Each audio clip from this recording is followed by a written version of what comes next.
নমস্কার।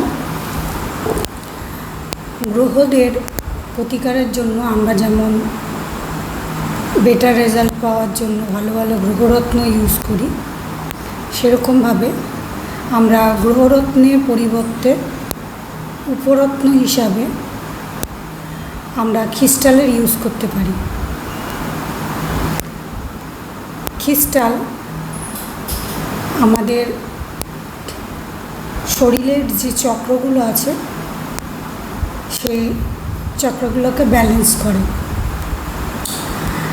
স্টোনের বর্তমান যা দুর্মূল্য বাজারে স্টোনের যা দাম বা সেটা সবার পক্ষে পড়া সম্ভব নয়,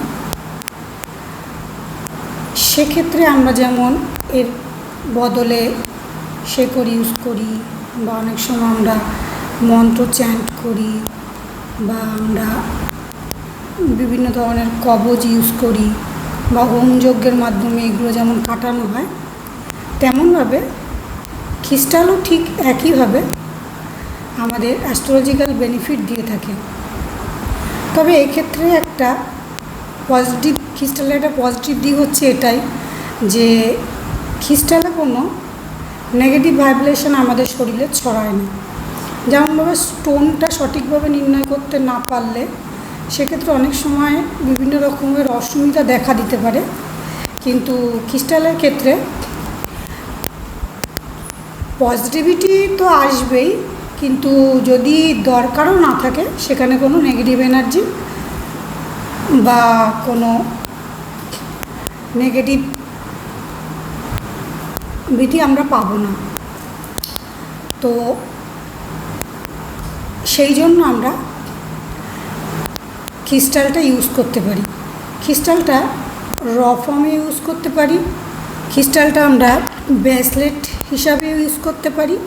এটা হচ্ছে ব্রেসলেট, এটা ক্রিস্টাল পাইরাইটস এর র ফর্ম।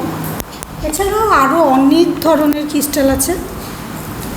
এক একটা গ্রহের জন্য এক একটা ক্রিস্টাল, আমাদের এক একটা চক্রকে ব্যালেন্স করার জন্য এক একটা ক্রিস্টাল, সেটা আমরা পেন্ডেন্ট হিসাবে ইউজ করতে পারি, সেটাকে আমরা অর্নামেন্ট হিসাবে ইউজ করতে পারি, বা সেটা আমরা ঘরেও আমাদের কাছাকাছি রাখতে পারি।